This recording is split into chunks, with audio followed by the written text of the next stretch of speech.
Gotcha. It's fun to be scared sometimes, huh?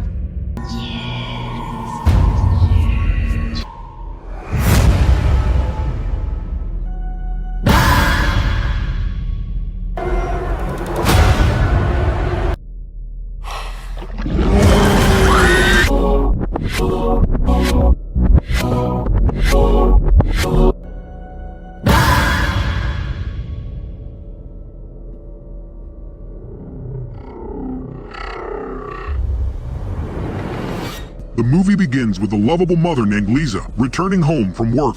Upon arriving, Liza seeks for her son, Jude, but only sees a pair of shoes. Shortly, Jude hides and pranks Liza by shocking her in the silent atmosphere. A little later, Liza answers the call from her husband. In their video chat, Sin assures Liza and Jude's safety. He also states that he will work late at night because of his hectic schedule. Liza visits Jude for a good night message. In the middle of the night, Liza hears a clattering sound causing her to rise. She sees shadows and begins looking for Jude. Jude is not in his bed anymore. She wanders the entire house. Liza sees Jude hiding, so she turns on the light. Jude whispers not to turn on the light.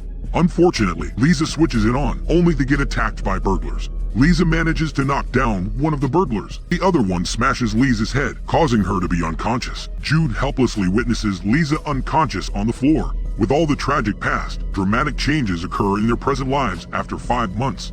Jude has regressed into a shell, and with his mother's mental state collapsing, life becomes difficult. Jude is having a consultation with a therapist. According to the therapist, Jude develops mutism, removing the desire to speak from stress and anxieties. Liza endures pain in her head during bedtime. Sin proposes to move to another place, so Jude and Liza can heal quickly. Later, Jude comes in, wanting to be with his parents. The following day, the entire family decides to go to the countryside for a new beginning. This sends them to the guest house of the Heelshire property. A female caretaker welcomes them there. A man from afar glances, signifying puzzling chaos. Afterward, they then wander the nearby forest, leading them to see the main mansion, Glenview Estate. Whilst out in the woods, they come across the main manor, and Jude discovers the doll Brahms buried there. Jude follows the whispers, leading him to see a doll's hand. Afterward, Jude digs the dirt to get the buried toy, only to see a porcelain doll from a small coffin. After digging it up, it becomes the main form of communication for the boy. As this happens, the couple suddenly realize that Jude is missing. Not long after, Jude appears carrying the porcelain doll. In response, Liza begins cleaning and wiping the porcelain doll's dirt. Moments later, Jude sees a piece of paper from the pocket, only to see a list of rules. The following day, Liza wakes up to the melodic sound of a piano. She sees Jude playing the piano. She also praises Jude for changing the porcelain doll's clothes, but Jude shakes his head that he did not. Sin goes to ask Jude about the porcelain doll's name.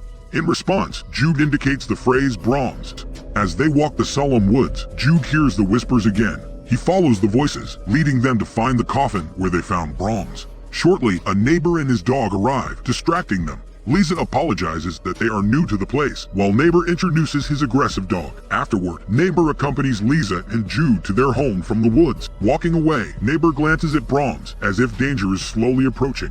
At night, Liza shares about the creepiness of Brahms. However, Sin whispers that it's not the doll, but might be her as the problem. Liza gets offended and walks out. She surprisingly hears Jude speaking to Brahms. The couple sneakily listen at the doorway. Liza attempts to enter the room, and Jude stops speaking. Consequently, Jude shares that Brahms hates the neighbor's dog. Later, while everyone is sleeping, Liza opens her eyes and roams the house. While she glances at Brahms, a burglar strangles her. Sin rescues her from sleepwalking and a horrific nightmare.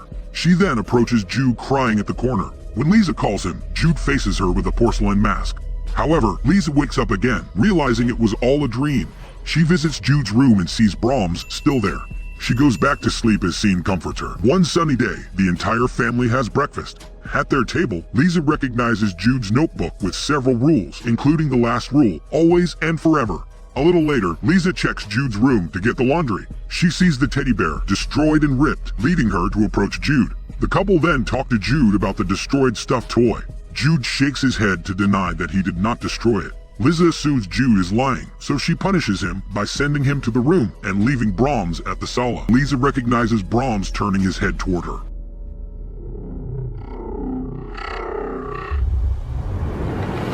Liza gets disturbed by the television noise. She turns off the television, only to see the remote beside Brahms. Brahms becomes more and more aggressive, but Lisa can't really tell whether it's Jude lashing out and using the doll as an excuse, or if the doll really has a sinister side to it. Lisa approaches Brahms to see if it is moving or alive, but no movements are seen.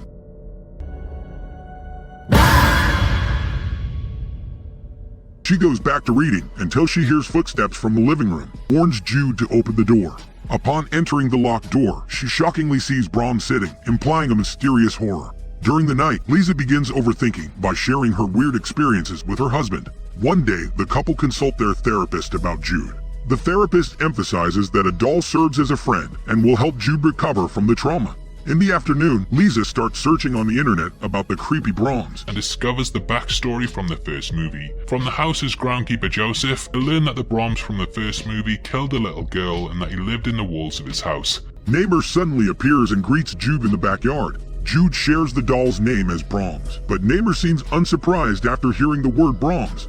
Alarmingly, Neighbor stares at Brahms. Lisa interrupts them and fetches Jude to go inside. She checks on Jude, but sees no one. Scanning the notebook, Lisa discovers disturbing sketches. She sees a drawing of a dying dog and a boy killing a mother and father. Furthermore, she finds messages that Jude and Brahms should be together forever. Lisa discovers that Jude is planning to kill her and her husband. Shortly, Jude enters the room in a black suit. Lisa then goes outside and invites Jude for dinner. During the dinner, Scene shares that he will invite Jude's cousins and family for a get-together. In response, Jude states that no guest is allowed according to Brahms' rule. Lisa states that their decisions matter more than Brahms. Then Jude gets mad and refuses to eat. Lisa strictly orders that Jude can only leave the table after eating. Shortly, Lisa approaches Jude again, stating that Brahms is not a person. Jude suddenly replies that she's breaking the rules and making Brahms mad.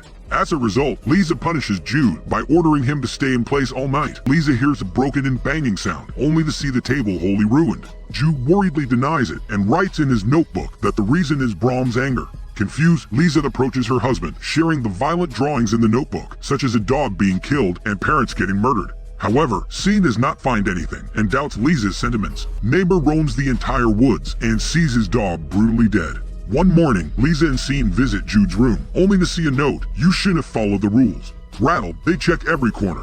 Lisa goes toward the horrifying mansion and sees the door widely open. She enters the mansion filled with whispers. Lisa hears footsteps and climbs up the stairs. There, she sees the family portrait of the Heelchair family. She wanders the entire house, hearing Jude's voice and several whispers. A terrifying tension appears when Jude enters the room with a porcelain mask on his face. Lisa approaches Jude and removes the mask. Surprisingly, Jude can now speak, apologizing to Lisa for frightening her. Scene and Neighbor enter. Hearing Jude's voice, Scene suddenly feels happy, and the entire family leaves the horrifying mansion. Scene also asks where's the dog, and Neighbor states that it's now lifeless in the woods. The following day, Jude attends the therapist consultation with Brahms next to him. Jude introduces Brahms and states that his new friend has lived with several families. Moments later, the couple talk to the therapist. They assume that Jude might be responsible for the dog's death. Later, Scene's brother and family arrive for a get-together. Scene's brother gleefully greets Jude and Brahms. Jude carries Brahms and decides to go into the yard to play with his two cousins, nicknamed Boy and Girl. The boy disrespectfully calls Jude crazy. Boy grabs a wooden hammer to smash a ball and break Brahms. Offended, Jude warns him that Brahms' anger will cause him to regret it. Then Jude wants to defend Girl by engaging in a tug-of-war over Boy. Shortly, Brahms' head slowly moves. Jude releases, causing Boy to stumble and get impaled by a sharp wood on the ground. Lisa observes the happenings and calls everyone about the accident. Then Boy gets rushed to the hospital by his family and Scene. Jude suddenly shares that Brahms is not letting him go. He also states that Brahms will kill anyone who will hinder the plan. Lisa comforts Jude and stares at Brahms in the front yard. Lisa manages to trace Brahms back through all of his owners, and she uncovers a pattern of murders carried out by young boys that state the doll made them do it. She discovers how the real Brahms killed a little girl and leaves the wall for 20 years before dying. As he further investigates, Lisa learns that another child also killed his mother and brother and blames the porcelain doll. She then sees that the killing cycle continues with the porcelain doll's presence.